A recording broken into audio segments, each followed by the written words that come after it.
오늘의 주요 뉴스입니다. 새만금 수상태양광 사업의 관건인 송변전선로 사업이 수년째 허파기만 돌고 있습니다. 전북도와 새만금청, 한수원 등이 실무 협의회까지 만들어 협의에 들어갔지만 비용 부담 문제 등에 막혀 사실상 중단 상태입니다. 익산시 농업회의소가 청년 농업인 활성화 정책 마련을 위한 토론회를 열었습니다. 이번 토론회에서 익산 농업을 살리기 위해서는 청년 창업 농업인을 위한 적극적인 지원 정책과 환경 개선이 필요하다는 목소리가 컸습니다. 중앙과 매일, 서동 등 익산 원도심 전통시장의 야시장이 4년 만에 다시 문을 열었습니다. 다음 달 16일까지 금요일과 토요일에 야시장이 열립니다. 한때 2만 6천 명이 넘는 방문객을 끌어들였던 만큼 전통시장에 활기를 불어넣을지 주목됩니다.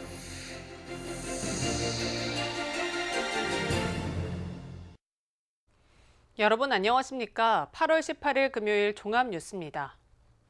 지난 정부가 야심차게 추진했던 수상태양광 사업이 송변전선로 공사가 시작도 못하면서 5년째 한 발도 떼지 못하고 있습니다. 실무협의회까지 만들어 비용 분담 문제 등 정상화 방안을 논의했지만 또다시 표류 상태에 놓였습니다. 모형숙 기자입니다. 새만금 모류에 설치하기로 한 수상태양광 1.2기가와트.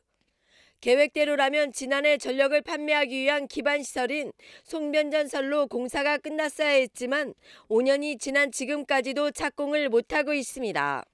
설치 비용 4,900억 원을 9개 발전 사업자가 내야 하는데 절반 이상 사업자가 없기 때문 2조 원을 투자하기로 한 SK마저 자치 투자를 철회하는 게 아니냐는 우려까지 나오면서 올해 초 관련 기관이 실무협의회를 만들었습니다.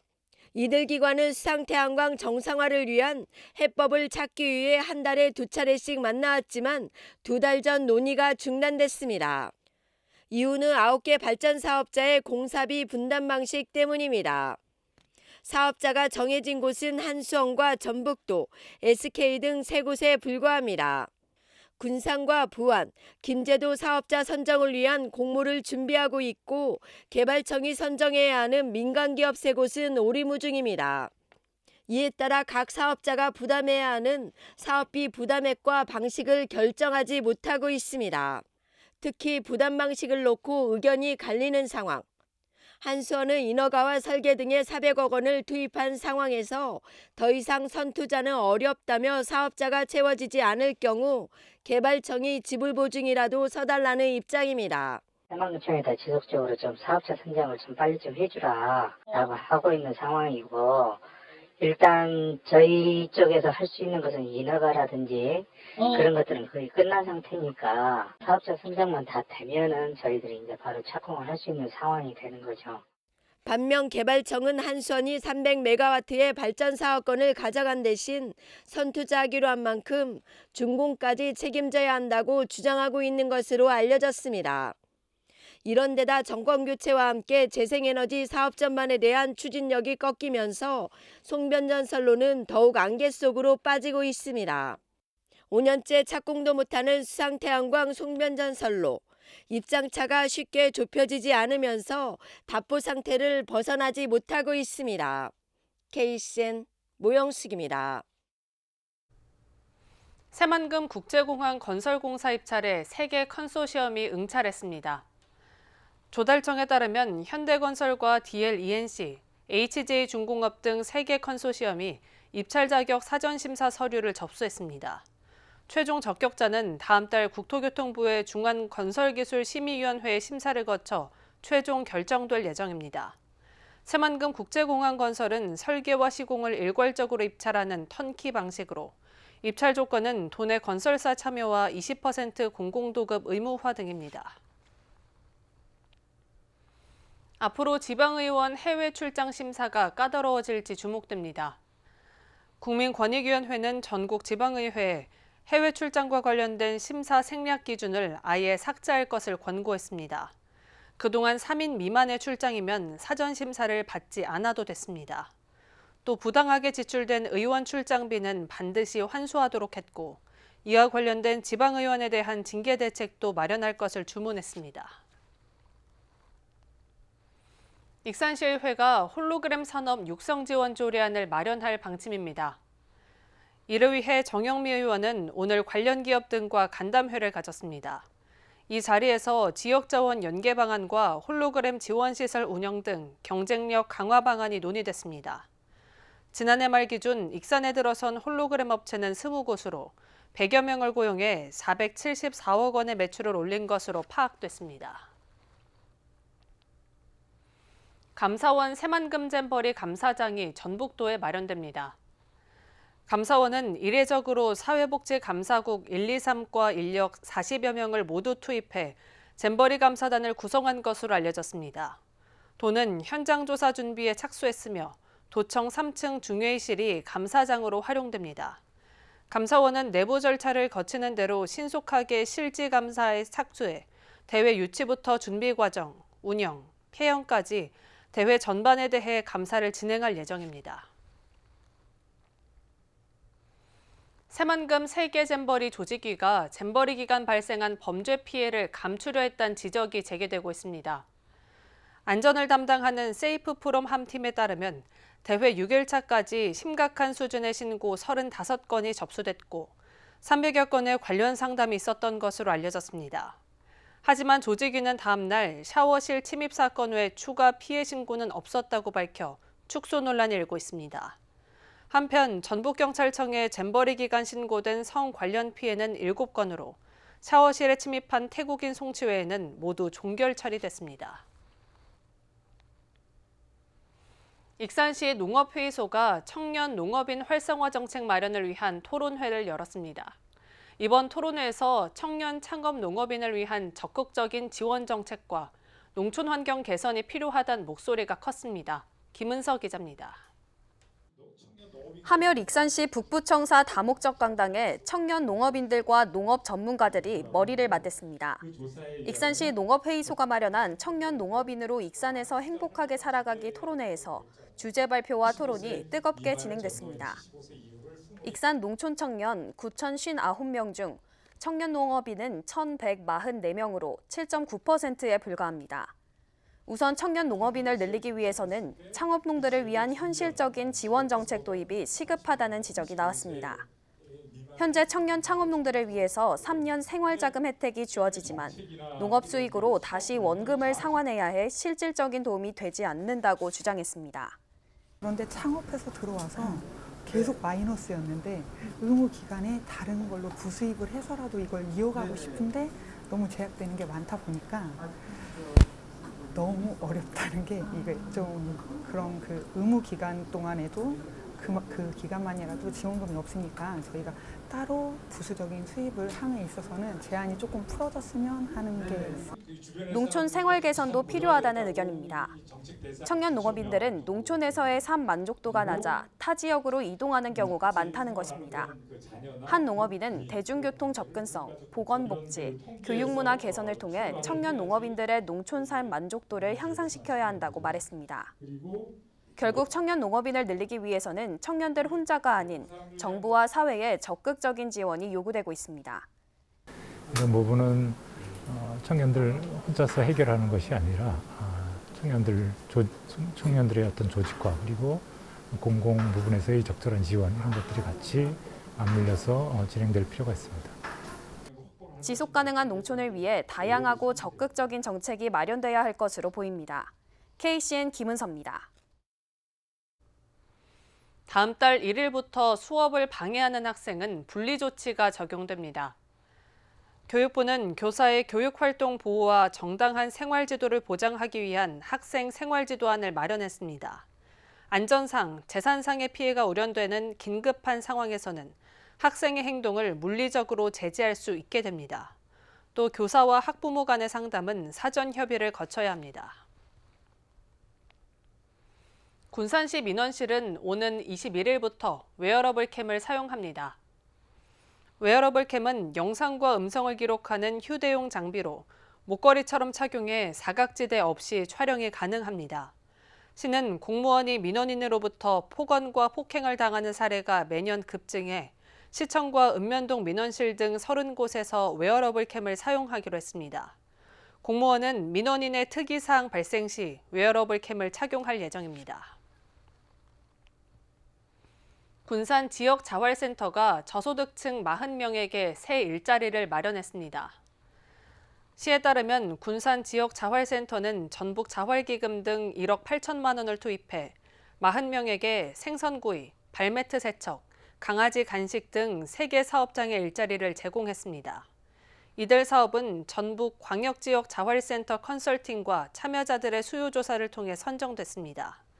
자활사업단 참여 희망자는 군산 지역자활센터로 문의하면 됩니다. 지난 7월 폭우로 삶의 터전을 잃은 이웃의 일상 회복을 돕기 위한 모금액이 7,700만 원에 달하는 것으로 나타났습니다. 군산시는 지난달 17일부터 한 달 동안 전북 사회복지공동모금회와 함께 호우 피해 지원을 위한 특별 모금을 한 결과 13곳에서 이같이 기부했다고 밝혔습니다. 성금은 4,806만 원이 거치고 성품은 2,900만 원 상당의 라면과 식료품 꾸러미 등이 모아졌습니다. 시는 모아진 성금과 성품은 폭우 피해 가정이나 복지시설 등 피해 복구를 위해 사용할 예정입니다. 제2회 익산 보물찾기 축제에서 다이아몬드와 골드버 등 진짜 보물을 찾을 수 있게 됐습니다. 귀금속 업체들이 9월 1일부터 3일까지 열리는 축제를 위해 5천만 원 상당의 물품을 기탁했습니다. 기탁된 물품은 다이아몬드, 골드바, 18K 금 등 귀금속 제품 2,117점입니다. 물품들은 AR 보물찾기, 스탬프 투어 등 축제 프로그램 상품으로 방문객들에게 제공될 예정입니다. 한편 축제 후원업체는 작년 20개에서 올해 37개로 85% 증가했습니다. 중국이 한국 단체 관광을 전면 허용하면서 전라북도가 단체 관광객 유치에 나섰습니다. 전라북도는 다음 달 중국 상하이에서 열리는 관광박람회에서 홍보관 운영을 시작으로 오는 11월에는 중국 시안과 청도 등을 돌며 관광교류 협약과 관광상품 설명회를 열 예정입니다. 지난 2019년 기준 도내를 찾은 해외 관광객은 246만 명이며 이 중 중국 관광객이 101만 명으로 전체의 40%를 차지했습니다. 중앙과 매일, 서동 등 익산 원도심 전통시장의 야시장이 코로나19로 중단된 지 4년 만에 다시 운영됩니다. 다음 달 16일까지 금요일과 토요일에 야시장이 열립니다. 한때 2만 6천 명이 넘는 방문객을 끌어들였던 만큼 전통시장에 활기를 불어넣을지 주목됩니다. 최정호 기자입니다. 중앙과 매일, 서동 등 익산 원도심 전통시장이 분주합니다. 코로나19로 중단됐던 야시장이 4년 만에 다시 열렸기 때문입니다. 야시장은 다음 달 16일까지 매주 금요일과 토요일마다 운영될 예정입니다. 시장 상인들은 야시장을 통해 방문객이 늘어나기를 기대합니다. 또 이 청년몰과 옆에 커뮤니티 공간이 있어서 그 공간을 이용하면서 저녁에 요즘 덥잖아요, 아직은. 그래서 그런 공간을 이용하면 좀 더 편안하고 좀 쉽게 시원한 공간에서 야시장 즐길 수 있겠다. 올해 야시장은 익산 방문회를 맞아 고객을 끌어들이기 위한 다양한 프로그램을 운영합니다. 시장 상인들은 복합 청년몰을 중심으로 포장마차 먹거리와 어린이 VR 체험, 경품 행사 등을 진행합니다. 원광 보건대 학생들은 직접 만든 주얼리 제품을 판매하고 버스킹 등 문화 공연을 펼치게 됩니다. 또 글로벌 문화관은 중앙시장 주차장에서 글로벌 플리마켓을 운영하고 다문화 공연 등을 펼칩니다. 여기에 방문객 유인책도 마련됐습니다. 익산시는 시티투어 참여자에게 야시장 쿠폰을 주고 다이로움 카드를 이용하면 10% 추가 적립까지 제공하기로 했습니다. 민관 학간의 협업을 위해서 각자의 어떤 역할을 분담을 했고요. 플리마켓, 그다음에 먹거리, 그다음에 체험 부스를 각자 동참을 하고 문화 공연까지 동참을 합니다. 원도심 전통시장은 코로나19로 중단되기 이전 3개월간 매주 토요일마다 야시장을 운영해 26,300명을 끌어들였습니다. 야시장 매대당 매출은 평균 574만 원을 기록했습니다. 이제 4년 만에 다시 열리게 된 야시장. 전통시장에 활기를 불어넣을지 주목됩니다. KCN 최정호입니다.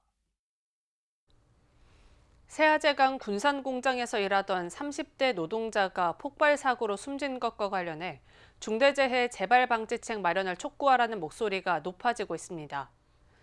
정의당 조규재 노동부 대표는 세아제강이 포함된 세아그룹 계열사에서 최근 1년 사이 노동자 4명이 숨지는 등 중대재해가 잇따랐다며 노동당국은 단호하게 처벌하라고 요구했습니다.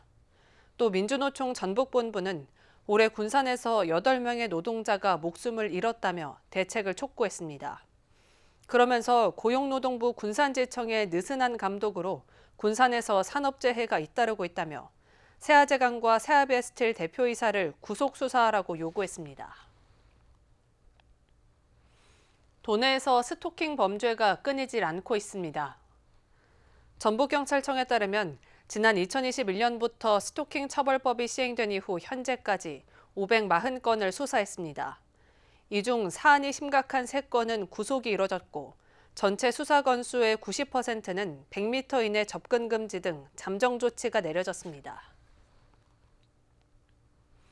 성폭행 혐의로 기소된 미군 장병 A씨가 국민 참여 재판을 신청했습니다.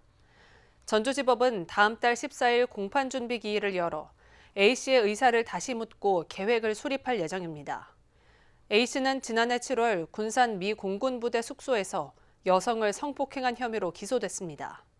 이에 대해 A씨는 합의로 이뤄진 성관계를 주장하며 배심원단의 판단을 희망하고 있는 것으로 알려졌습니다. 전북도가 공식 SNS 홍보 게시물에 왕의 DNA란 문구를 사용했다가 논란이 일자 삭제했습니다. 전북도는 어제 오전 공식 페이스북에 백제 퀴즈왕대회 홍보 게시물에 우리 아이가 왕의 DNA를 가지고 있다고 생각하느냐는 글을 올렸습니다. 이 게시글은 최근 교육부 사무관 갑질 논란에 도화선이 된 글로 신중하지 못하다는 네티즌들의 비판을 받았습니다. 도는 표현이 부적절하다는 의견이 있었다며 3시간 30분 만에 게시물을 삭제했습니다. 추석 열차 승차권 사전 예매가 오는 29일부터 가능합니다. 한국철도공사 전북본부는 추석 열차 승차권 사전 예매가 오는 29일부터 31일까지 사흘간 이뤄진다고 밝혔습니다. 사전 예매는 온라인과 전화 접수 등 100% 비대면 방식으로 진행됩니다. 특히 사전 예매 첫날에는 인터넷 사용 등이 어려운 IT 취약계층을 위해 전체 좌석의 10%를 우선 배정하기로 했습니다. 도내 청년 기업 대표들의 모임인 천년전북 청년식품은 익산 나눔곡간에 1,300만 원 상당의 식품을 기탁했습니다. 후원된 식품은 김치, 죽, 김부각, 부대찌개 등으로 경제적으로 어려운 위기 가정에 지원될 예정입니다. 이번 기탁에는 천년전북 청년식품 30개 업체 중 토종식품, 홀섬, 두선푸드 등 16개 업체가 참여했습니다. 계속해서 전북권 뉴스입니다. 온라인에 살해 협박글을 지속해서 게시한 50대 남성이 붙잡혔습니다. 전북경찰청 사이버범죄수사대는 18일 50대 A씨를 살인 예비 등의 혐의로 구속영장을 신청했다고 밝혔습니다. A씨는 지난 5일 6시 30분 한 온라인 커뮤니티에서 특정인을 지목하며 선 넘었어 죽여라는 내용의 글을 게시한 혐의를 받고 있습니다. 그는 이 밖에 정치인과 연예인, 일반인을 가리지 않고 수십 차례에 걸쳐 살해 협박글과 흉기 사진을 올린 것으로 확인됐습니다. 전주지검 형사 3부가 지난해 9월 회식 자리에서 전공의 머리를 소주병으로 내리친 전북대학교 병원 A 교수를 벌금 500만 원에 약식 기소했다고 18일 밝혔습니다. 약식 기소란 검찰이 정식 재판에 넘기는 대신 서면 심리만으로 벌금이나 과태료를 부과해달라고 법원에 청구하는 절차를 말합니다. 당사자나 법원이 정식 재판 회부 의사를 밝히지 않으면 형이 확정됩니다. 검찰은 사안의 경과를 살피고 유사 사례를 검토해 벌금의 액수를 정했다고 설명했습니다. 제16회 세계 태권도 문화 엑스포가 18일 전북 무주군 태권도원에서 개막했습니다. 엑스포에는 20개 나라 3천여 명의 선수와 지도자 등이 참가하고 오는 22일까지 태권도 시범, 품새, 겨루기 경연과 문화체험 등으로 꾸며집니다. 19일 개회식이 열리고 21일 폐회식을 끝으로 행사가 마무리될 예정입니다. 지금까지 전북권 뉴스 조아갑니다. 원광대학교와 작가 컴퍼니가 웹 콘텐츠 전문 인력 양성에 대한 업무 협약을 체결했습니다. 원광대는 지난 16일 작가 컴퍼니와 업무 협약을 맺고 현장 원격 교육 방식의 산학 협력, 웹 콘텐츠 창작 기획 교육을 하기로 했다고 밝혔습니다. 웹 콘텐츠 시장 진출을 희망하는 학생들은 멘토링 프로그램과 현장 실습, 취업 유도 프로그램을 수강할 수 있습니다. 한편 작가 컴퍼니는 네이버의 자회사로서 웹 콘텐츠 작가를 발굴 육성합니다. 정원율 시장이 수해복구 활동을 펼친 35사단에 감사 인사를 전했습니다. 정원율 익산시장은 오늘 제35 보병사단을 방문해 사단장에 감사패를 전달하고 군 장병들의 표창과 위문품 전달을 했습니다. 한편 35사단은 지난달 17일부터 16일 동안 망성, 용안, 용동면 일대에서 긴급 수해복구 활동을 벌였습니다. 손상된 필름식 자동차 번호판은 비용 부담 없이 교체받을 수 있습니다. 익산시는 태극 문양과 홀로그램 등이 새겨진 필름식 번호판이 벗겨지거나 오염돼 육안으로 읽을 수 없는 상태면 차량 등록사업소를 방문해 신분증과 자동차 등록증을 제시하면 무료 교체가 가능하다고 밝혔습니다. 손상된 번호판으로 운행할 경우 관련 법에 따라 과태료 등이 부과됩니다.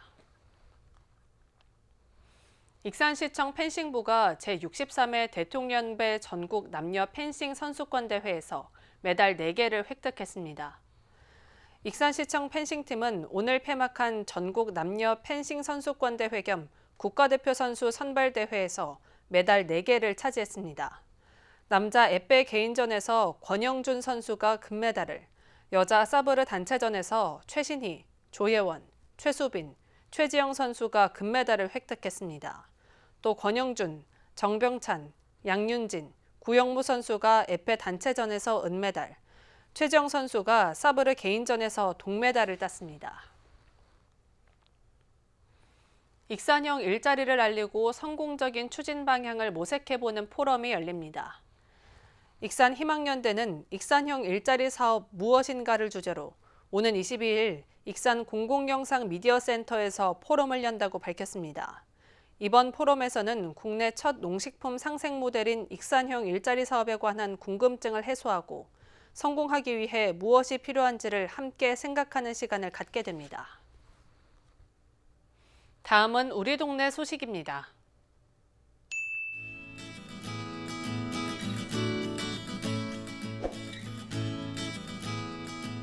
군산시 미성동 행정복지센터는 미성동을 사랑하는 모임 미사모가 지난 16일 경로당 30곳에 더운 여름을 건강하게 보내기 위한 시원한 과일 및 여름나기 물품을 전달했다고 밝혔습니다. 이번 나눔 봉사는 여름철 폭염과 극한호우 등으로 많은 어려움을 겪었던 경로당 어르신들을 위해 이뤄졌습니다.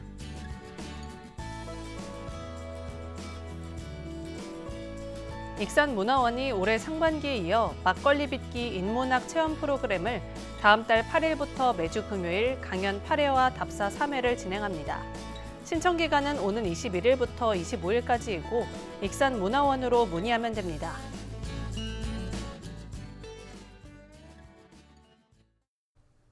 이어서 내일의 날씨입니다.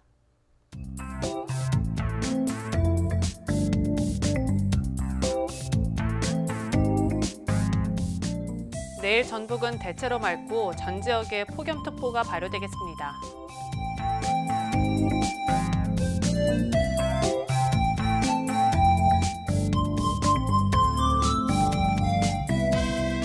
내일 도내 기온은 22도에서 출발해 32도까지 오르겠습니다.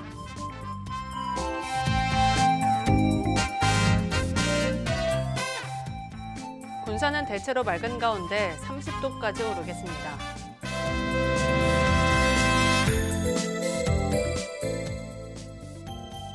익산도 대체로 맑은 가운데 31도까지 오르겠습니다.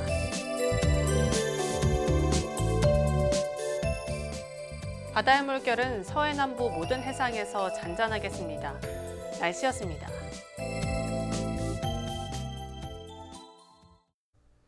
이상으로 KCN 종합뉴스를 마칩니다. 정확한 보도로 늘 함께하겠습니다. 시청해주신 여러분 고맙습니다.